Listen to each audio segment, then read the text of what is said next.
C Joseph Vijay எனும் நான்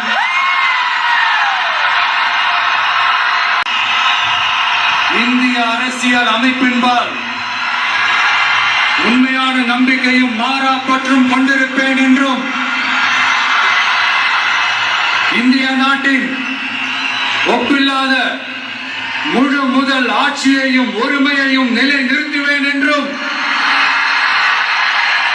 தமிழ்நாட்டு அரசின் முதலமைச்சராக உண்மையாகவும் உளச்சான்றின்படியும் என் கடமைகளை நிறைவேற்றுவேன் என்றும்